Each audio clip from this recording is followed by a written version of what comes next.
তোমরা যদি তোমাদের মানে স্বামীর পায়ে মানে সেজদা জায়েজ থাকতো স্বামীর পায়ে সেজদা করার অনুমতি দিতাম তাহলে স্বামী তোমার জন্য জান্নাত, স্বামী তোমার জন্য জান্নাত। কিন্তু এখনকার যুগে স্বামী মানে একটা কাঁটা হয়ে দাঁড়িয়েছে। যতই যাক আল্লাহ রসুল বলছেন মেয়েরা সব থেকে বেশি জাহান্নামী। একটা জিনিস শুনে নেন, একটা কথা স্বামীর কাছে বলবে জাহান্নামী হয়ে যাবে। মুসলিম আপনার মেশকাত শরীফের হাদিস। কি কথা? যে সারা জীবন তুমি আমার কষ্টের মধ্যে রেখেছো, তোমার কাছে যেটা চাই পাই না, মানে তুমি আমার কি দিয়েছো, এই কথাটা যদি একবার বলে স্বামীর নফরমানি করা হবে। আর স্বামীর নফরমানি করা মানে তার জীবন বেকার, কিয়ামত পর্যন্ত সে জান্নাতি হতে পারবে না স্বামীকে যদি সে মানে রাজি খুশি না করতে পারে। কিছু আমরা যন্ত্রপাতি এমন তৈরি হয়েছে যে নিজের স্বামীর খাবো আর শয়তানের ভোট দেবো। নিজের স্বামী বিদেশ থেকে টাকা পাঠাচ্ছে, এ শয়তানের তাবেদারি করছে, মানে বুঝতে পারছেন আপনারা কথাগুলো। সেজন্য কিছু মানুষ আছে এরকম, যারা মহিলা যারা আছে বদমাশ গোছের মহিলা, তারা নিজেদের স্বামীদেরকে মানে না, স্বামীদেরকে যেন মানে একটা গাধা মনে করে রেখেছে, যে নিজের একটা কর্মচারী মনে করে এরা। কলিজার টুকরা আমার বাবাজিরা, আল্লাহ নবী দিন দুনিয়ার বাদশাহ জনাবে মুহাম্মদুর রাসূলুল্লাহ, তিনি 1 তারিখে দেখা যায় আল্লাহর নবী দিন দুনিয়ার বাদশাহ জনাবে মুহাম্মদুর রাসূলুল্লাহ তিনি গোসল করতে গেলেন। হযরত মানে আয়েশা সিদ্দিকা রাদিয়াল্লাহু তাআলা আনহা তিনিও গেলেন, রাসূলুল্লাহকে একটু আড়াল করলেন যে রাসূল গোসল করবে, হাবিবুল্লাহ গোসল করবে, যেন তার শরীর মোবারকটা কেউ না দেখতে পায়। এজন্য হযরত আয়েশা সিদ্দিকা একটু তিনি গার্ড করলেন, একটু আড়াল করলেন। এমন অবস্থায় দেখা যায় আল্লাহর নবী দিন দুনিয়ার বাদশাহ জনাবে মুহাম্মদুর রাসূলুল্লাহ ওই সময় কি করলেন, যে তিনি একটা টুলের উপরে বসে, ওই টুলের উপরে বসার পরে ওই টুলের যে পায়া ছিল, ওই পায়ার উপরে পায়ার তলায় আল্লাহ নবীর স্ত্রী হযরত আয়েশা সিদ্দিকা রাদিয়াল্লাহু তাআলা আনহার পায়ের আঙুলটা ঢুকে গেল। আল্লাহ নবী ভারী মানুষ ছিলেন, তিনি বসে গেলেন। বসে যাওয়ার পরে হযরত আয়েশা সিদ্দিকার পাটা ওই টুলের পায়ার নিচে রয়ে গেল। কিন্তু আল্লাহ নবীর স্ত্রী আয়েশা তিনি পাটা সরালেন না, তিনি টানাটানি করলেন না, নবীকে বললেন না ইয়া রাসূলুল্লাহ আপনি উঠুন, আপনার পায়ের নিচে, আপনার টুলের পায়ের নিচে আমার পায়ের আঙুল রয়ে গেছে। আল্লাহ নবী দিন দুনিয়ার বাদশাহ জনাবে মুহাম্মদুর রাসূলুল্লাহ তিনি যখন গোসল করতে করতে লক্ষ্য করে দেখলেন যে পানি মোবারক যখন ঢালতেছিলেন রাসূলুল্লাহ শরীরের উপর দিয়ে গড়িয়ে গড়িয়ে যেতে যেতে দেখে পানির রংটা লাল হয়ে যায়। আল্লাহ নবী তাকিয়ে দেখছেন যে পানির রং লাল কেন। ওই সময় আল্লাহ নবী তিনি এদিক ওদিক তাকাতে তাকাতে তাকাতে তাকাতে দেখলেন যে টুলের নিচে দিয়ে পানিটা রং লাল হয়ে যাচ্ছে। ওই সময় টুলটা তুলে দেখলেন যে হযরতে আয়েশা সিদ্দিকা রাদিয়াল্লাহু তাআলা আনহার পায়ের আঙুলটা ওই টুলের নিচে, ওই টুলের পায়ের চাপ হলে ফেটে রক্ত বেরিয়ে গেছে। তবু আল্লাহ নবীর স্ত্রী একবার দোয়া করলেন না, আল্লাহ নবীকে বললেন না ইয়া রাসূলুল্লাহ ইয়া হাবিবাল্লাহ, ইয়া রাসূলুল্লাহ ইয়া হাবিবাল্লাহ আপনি একটু উঠেন, আমার পাটা টুলের নিচে চলে গেছে ইয়া রাসূলুল্লাহ, আমার পা ফেটে যাচ্ছে ইয়া রাসূলুল্লাহ, রক্ত বার হয়ে যাচ্ছে, যন্ত্রণা ছটফট করছে রাসূলুল্লাহ। একবার বললেন না। আয়েশা সিদ্দিকা রাদিয়াল্লাহু তাআলা আনহা আল্লাহ নবী জিজ্ঞাসা করলেন ও আয়েশা তোমার পাটা তো ফেটে গেছে, তোমার আঙুল তো ফেটে গেছে, ইয়া রাসূলুল্লাহ আমার কিছু হয়নি। বলছে না না রক্ত বয়ে যাচ্ছে।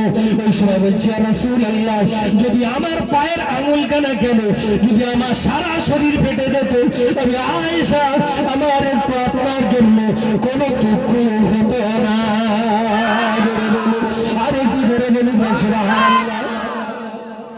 আল্লাহ নবীর বিবি হযরত আয়েশা সিদ্দিকা রাদিয়াল্লাহু তাআলা আনহার পায়ের আঙুলটা, বুড়ো আঙুলটা মানে টুলের চাপ চার পায়ে একটা পায়ের নিচে চলে গেছে। ফেটে রক্ত বেরিয়ে যাচ্ছে।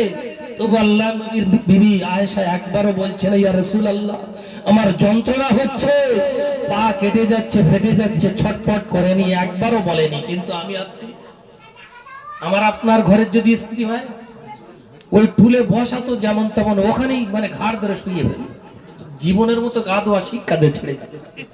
পায়ের আঙুল মানে ফেটে যাচ্ছে, তুমি গা ধুচ্ছ আরাম করে বসে। হ্যাঁ, আসলে ওই যদি টুলটা দিতে বলে টুলও দেবে না। এখনকার যা পরিস্থিতি, পানি তুলে দেওয়া তো দূরের কথা, টুলটাও দেবে না। তুমি টুল নাও আর পানি কলে আসে গোসল করে নাও। মোটর চালা, এখন তো মোটরের অসুবিধা নেই, এখন তার সব হবে না, মোটর চলবে, অসুবিধা নেই। কিন্তু আল্লাহ নবী দিন দুনিয়ার বাদশাহ, তিনি বলছেন যে আমার স্ত্রী এরকম একজন মহিলা, সে একবারও আমার বিরুদ্ধে কোনোদিন একবার অ্যাকশন নেয়নি। আমি তোমাদেরকে বলছি যে মা বোনেরা, তোমরা একটু দেখো, একটু নবীর স্ত্রীদের দেখে শিক্ষা নাও। কিন্তু এখন আমাদের মা বোনেরা যা পরিস্থিতি, যা পরিবেশ এখন মানে তৈরি করেছে, রাস্তাঘাটে চলা বিরাট বড় মুশকিল। নিজেদের মানে এখন পর্দা করা মনে হয় ফরজ হয়ে উঠছে, এরকম একটা ব্যাপার যে মেয়েদের পর্দা করা ফরজ, আল্লাহর কোরআন বলছে। কিন্তু এখন মেয়েরা কি ফরজ মানে পর্দা ফরজ, এখন মানে ছেলেদের পর্দা করা ফরজ। কোরআন শরীফ যদি মানে আল্লাহ রসুল বেঁচে থাকতেন, মনে হয় জিবরাইল আয়াত ঘুরিয়ে লাভাত, এরকম একটা ব্যাপার। যে মেয়েদের মানে এখন মানে আর চাপাচুপি দিতে হবে না, এখন ছেলেরা তোমরা চাপাতে চলো, এটা এখন মানে পাল্টে গেছে, এরকম একটা পরিস্থিতি দুনিয়া। কি বুঝলেন? কিন্তু এখন দেখেন, কিছু আমরা যারা মানুষ আছি, যে আল্লাহর নবীর হযরতে বিবি খাদিজাতুল কুবরা, তিনি তার কি ছিল না, কোটি কোটি টাকার মালিক। মানে সেই সময় মক্কার জমিনে তিনি 1 নম্বর ধনী ছিলেন। সেই সময় যখন আল্লাহর রাসূলের সঙ্গে বিবাহ করে, সবাই প্রস্তাব দিল, বলছে না আমি মুহাম্মদকে ছাড়া বিবাহ করব না। বিবাহ করলো, কিন্তু বলছে তুমি একজন ফকিরকে বিবাহ করলে, যার বাপ নেই, যার মা নেই, কিছু নেই, সম্পদ নেই, তাকে বিবাহ করে আমাদের ডেকে বা সম্মান করলে। এর একটা বড় ইতিহাস আছে যে সবাইকে দাওয়াত দিয়েছিল, যেমন আপনাদেরকে দাওয়াত দেওয়া হয়েছে, ওরকম সবাইকে দাওয়াত দিয়ে ডাকা হয়েছে যে আমি খাদিজা, আমার বিবাহ হবে, তোমরা যত মানে ওই মক্কার জমিনে যত বড় বড় বড় বড় সম্পদ টাকার মালিক ছিল, তারা সব মানে এসে হাজির। দাওয়াত দিয়েছে, যেমন মুকেশ আম্বানি, ভারতবর্ষের সেরা ধনী, তার বিয়েতে প্রায় ৬,০০০ কোটি টাকা তার ছোট ছেলের বিয়েতে খরচ করেছে। যারা গিয়েছে ওজন তাদের মানে তারা যা নিয়ে গেছে, তাদের ওজন আরো তার থেকে বেশি দিয়ে মানে হাদিয়া দিয়ে পাঠিয়ে দিয়েছে। তো তারা সেখানে, আমরা গিয়েছিলাম না, আপনারা গিয়েছিলেন, সেখানে ধনী কোটি কোটি টাকার মালিকেরা তারা গিয়েছিল। মানে সেখানে আমাদের মতন আপনাদের মতন ছেলেরা মানুষরা গেলে ঘাড় ধাক্কা মেরে বার করুক, টাকার ফকিরের মন ভিক্ষুতি দে, 2 টাকাতে পারছেন না, এরকম বলে তাড়িয়ে দেবে। কিন্তু সেখানে ধনী মানুষ, বলিউডের তারকারা, হলিউডের তারকারা, খেলোয়াড়রা, মানে বিশাল ব্যাপার, প্রধানমন্ত্রী, মানে আরো কত লোক, মানে অন্যান্য দেশের রাষ্ট্রনেতারা, তারাও চলে এসেছে। কিন্তু যে আজকের এই যেরকম আমরা এসেছি গরিব মানুষের বাড়িতে, আমরা গরিব মানুষ, ওরকম একটা লেভেল আছে। তো যাই হোক, হযরতে মা খাদিজাতুল কুবরার বিয়েতে ওরকম সবাই 1 নম্বর ধনী, মানে কি সেই 1 নম্বর ধনী মানুষের বাড়িতে আরো যত ধনী ছিল সবাই এসে গেছে। আর তিনি একটা এলান দিয়েছিল যে এই দলের মধ্যে যার আমার পছন্দ হবে আমি তার সঙ্গে বিবাহ করব। তো ওই মধ্যে আল্লাহর নবীকে দাওয়াত দিয়েছিল, হযরতে আবু তালিবের সঙ্গে এসেছিল।